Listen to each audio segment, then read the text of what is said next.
Hey everyone, this is Garrett with Team Opt7. I got some new Fluxbeam Core V2s in today, and wanted to do a review and installation video on it. I've got the Fluxbeam, just the normal Fluxbeams in right now in my high beams, and I'm going to switch them out to the V2s just to do a comparison real quick on them. So these that I'm going to show you are just the regular Fluxbeams. Here they are. So there's your normal just the regular Fluxbeams right there. Really bright. I love them, and they sent me the V2s to try out, see how I liked them. So I'm gonna go back to the shop and put them in real quick, and we'll see how it goes. Okay, so just before I put the V2s in, I wanted to take a video of just the regular Fluxbeams actually in the headlights. If I can get my camera to focus here. There we go. So it's pretty bright. They're in the center two headlights. It's kind of hard to see because of the glare because they're so dang bright, but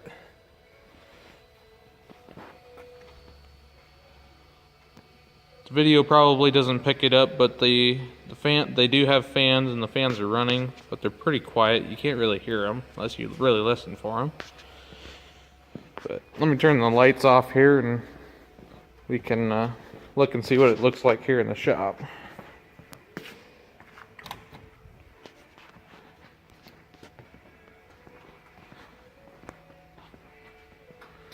So that's what it looks like in the shop, outside the vehicle, looking down at the wall. So, they're pretty bright. I'll go ahead and get the V2s in real quick, and we'll see what it looks like. So this is the box that the V2s come in. Really nice box. They really stepped up their packaging on this. They come in like this. That little foam over here holding the actual light bulbs in. The wiring coming out of the light bulbs is behind the foam. And then inside the box you got your drivers in there.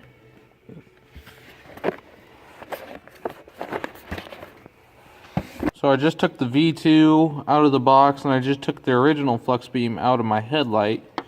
And if you look at them, they're actually really close in design. But the V2 does have a smaller chip in it, which means it's going to be not quite as bright as the Fluxbeam, but they are like half the price too, so the ends of them are pretty close. They both have fans on them. The actual Fluxbeam has screw together ends on it, whereas the V2s just have push together ones. We'll see how that goes, and hopefully it'll keep them watertight so we don't have any corrosion or anything, but we'll see how it goes. So I just plugged the V2 in, and notice it doesn't have the fan. I don't know if I said it did before, but it does not have a fan. It's just got heat sinks around it. It is a heck of a lot brighter than just your standard halogen light bulb, and that's for sure. It almost kind of looks like it's brighter than the normal Fluxbeams, but we'll actually have to see what it looks like in the headlight.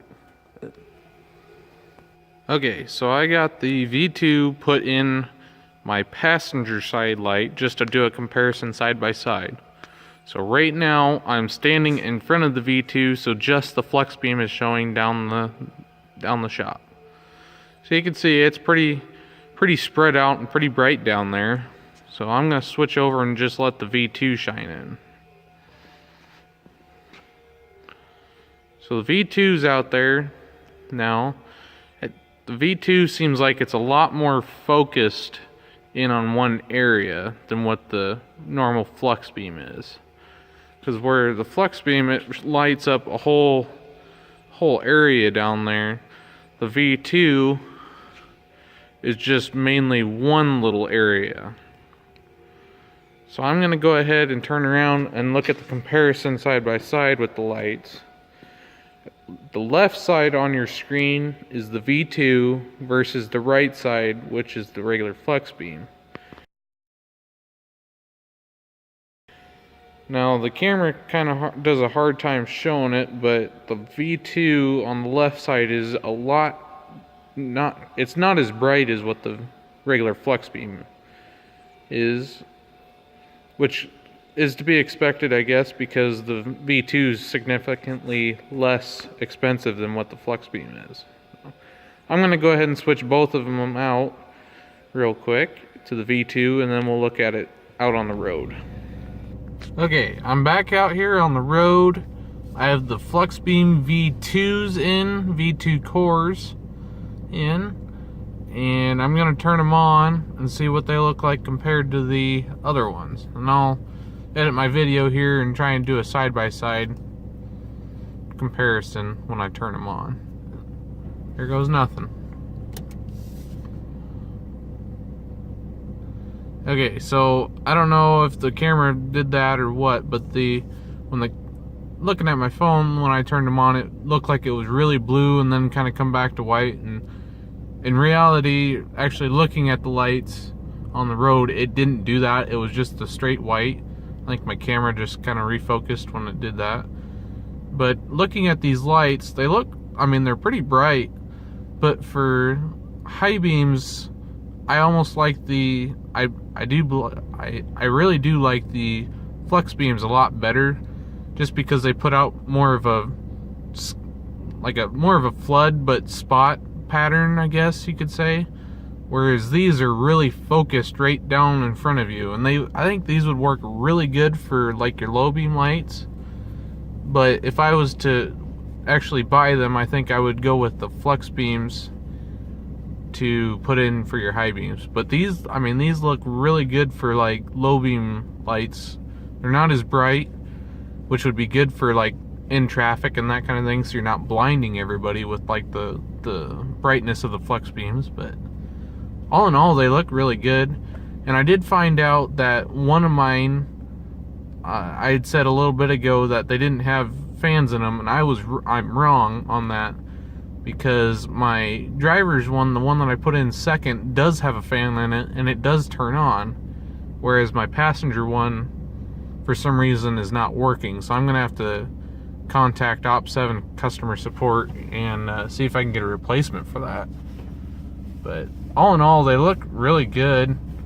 Like I said, I think I would stick with the regular Fluxbeams for high beams, and then just do like the core V2s for low beams. But thanks for watching.